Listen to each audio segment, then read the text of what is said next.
Welcome to the show, Chris Graham, Rod Mullins. The Daytona 500 finally ended, so we can talk about it now here on the show. The first race of the 2023 season and went to overtime, a couple overtimes, I guess. Longest Daytona 500 in history. Ricky Stenhouse, the unlikely winner. So many things to jump into here, Rod. What a race! What a good show at the end, especially for fans. Yeah, for the fans, it was a great show, especially all the carnage that happened with the cars and trying to shuffle and get into position.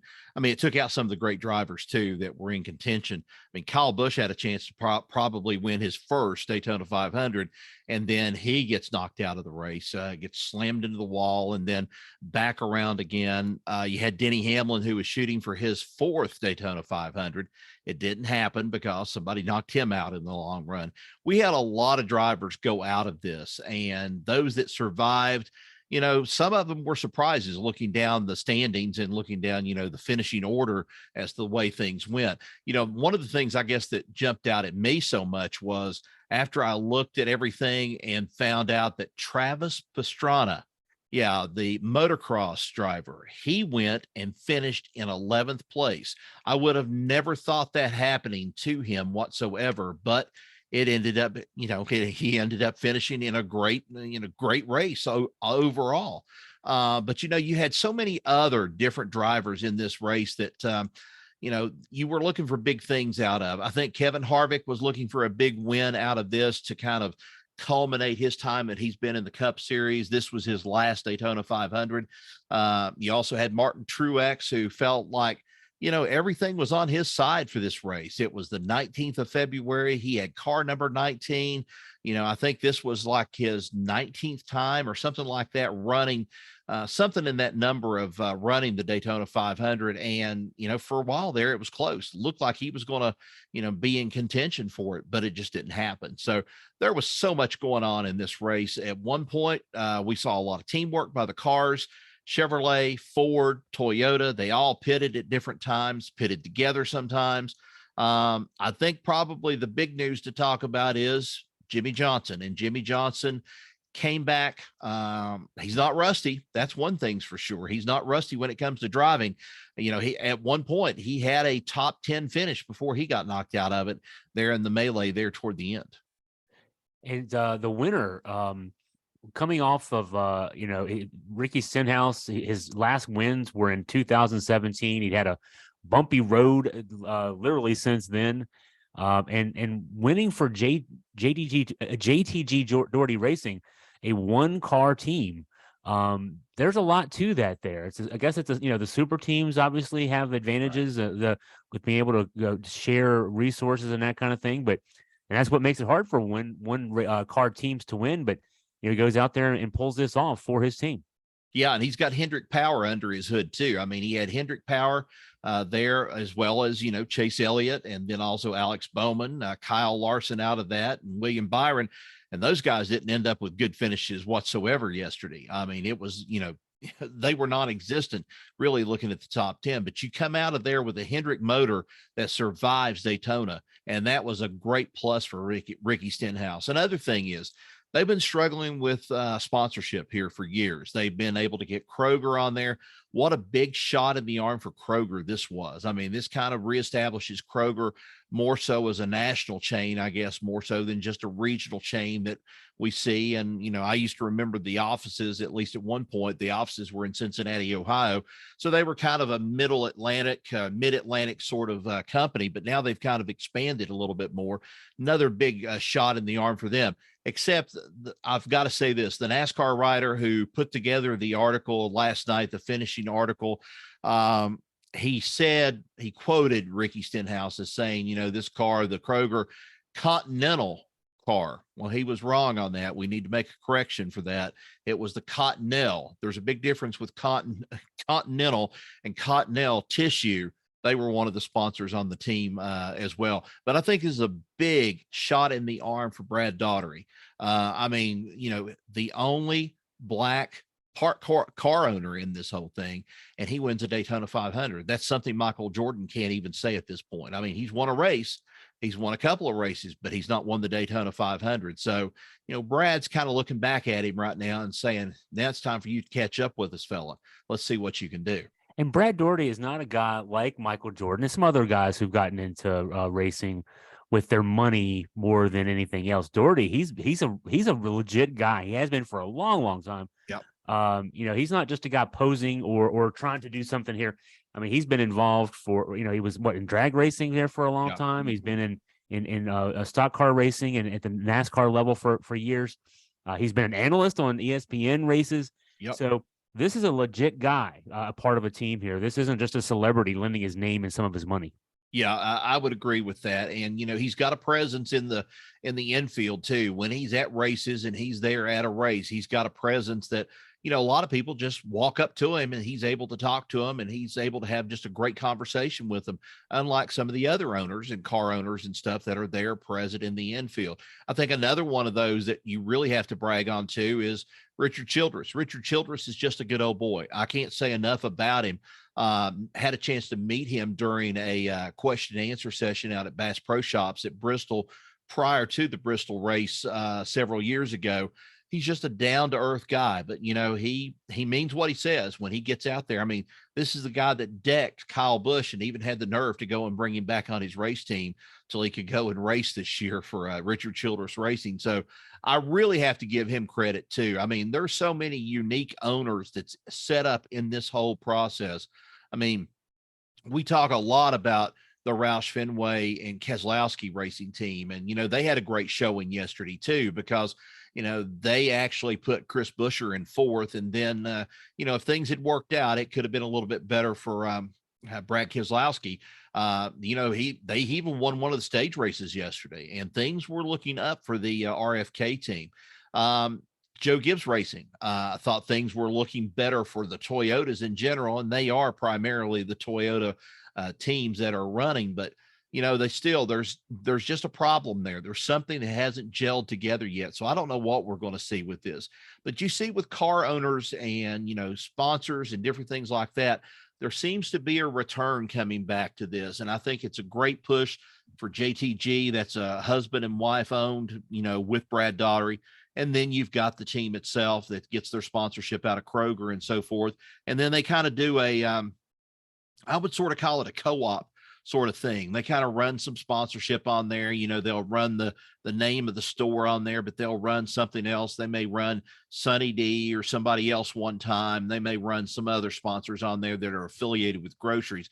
But yeah, he's just a down-to-earth guy. And what he says goes. What he says, he means business on too. Yeah, among the winners, the unlikely winners, I was just looking at a list of the Daytona 500 winners. For the most part, it's names you've heard of. Yeah. And certainly there are a lot of big names who've not won this race or struggle to get their win when they finally get one down, towards the end of a career. But on the list of unlikely winners, Stenhouse might be there. He kind of reminded me of Michael McDowell. I wanted to check that. Right. It was 2 years ago, 2021. Similar kind of things, small team, struggling kind of team. You get a big win early in the season. How does that define your season? I don't think McDowell did too well in 2021. How do you think that this could work for Stenhouse in terms of jumpstarting his 2023? It's a big shot in the arm. It's just like everything else that I'd mentioned before about the sponsorship and with the car team, everything like that. This is a big shot in the arm. I think one of the things that kind of told me that there was going to be a difference in the race was somebody on the race team had wrote in the upper part of the car on the inside where Ricky could see it during the course of the race or before the race even started, "We believe." And that kind of stuck with that team and their crew chief.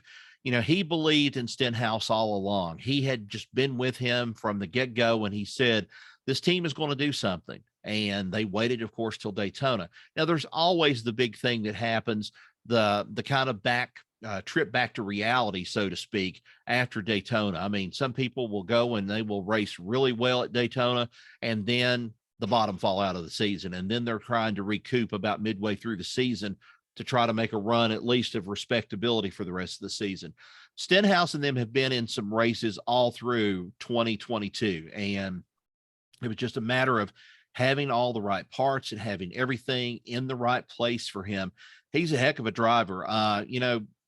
Jack Roush is probably at one point kind of kicking himself because he didn't win any races when he was with Roush Fenway Racing. And then, that was 4 years ago. They let him go, and then he went to JTG. And then once he did that, he started showing some signs in there. Won a couple of races too. He's won some restrictor plate races, if you want to call it that. Talladega has been one of his strong points. He won a couple. I think he won maybe one, with Roush Fenway before he left.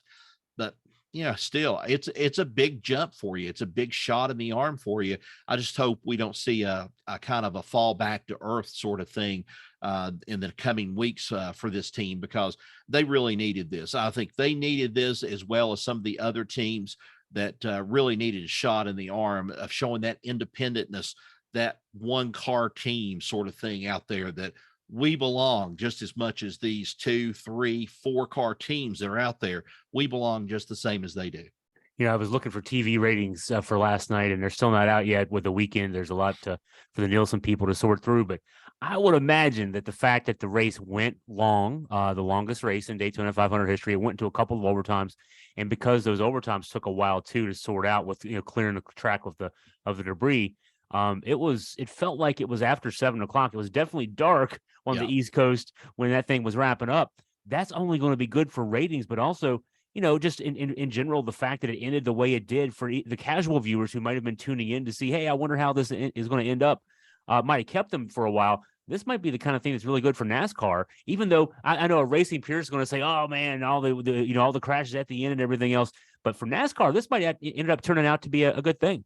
Yeah, I think so. With this 75th anniversary, the big deal that they made over that, and then, like you said, with this ending of the race coming into what's considered Sunday on prime time and stuff, going into the 7:00 hour, I think a lot of people maybe got just that little bit of a how can I put it? The snowstorm that started that really got everything going for motorsports coverage back, late 70s, early 80s, something like that.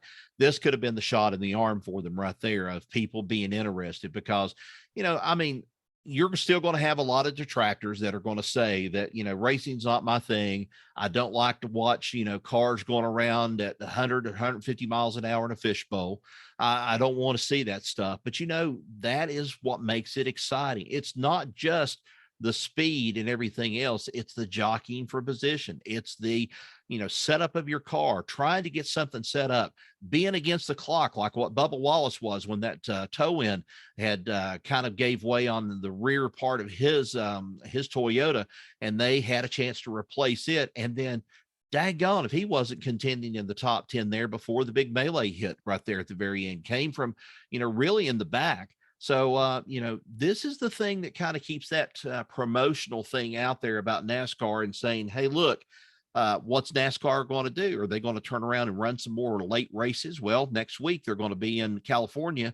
They are running at Auto Club Speedway. It's going to be the last race on that 2.5 mile track that they've got out there before they shorten it. So this could be another good ratings boost for NASCAR. They'll have a chance to maybe see this and see the California race. Good market for, California. Things did well with the Busch Clash that was out there in the Coliseum. Let's see what it does this time around in Fontana when they race there at the Auto Club Speedway. Any other drivers, teams have notable races on Sunday in Daytona that you want to highlight? Yeah, there was one thing that a couple of them. Riley Herbst, he got in there. He had some trouble early on. He's in the Ford team, Rick Ware Racing. That's another one of those small teams. He finished in the top 10, which I thought, he did really good. His starting position was 38th, and through the attrition and everything, he made it all the way up to 10th. I mentioned Travis Pastrana, that he did pretty well with that in his run. I guess I have to say that the disappointment for me probably was Legacy Motor Club this past weekend, because they were running really well. They had Eric Jones looking at top 10. I think he got as high as 9th a couple of times. Then the big wreck took him out. And then you had Noah Gregson. Noah Gregson, he at least finished 24th in this race, but he got some big sponsorship this time around from Wendy's.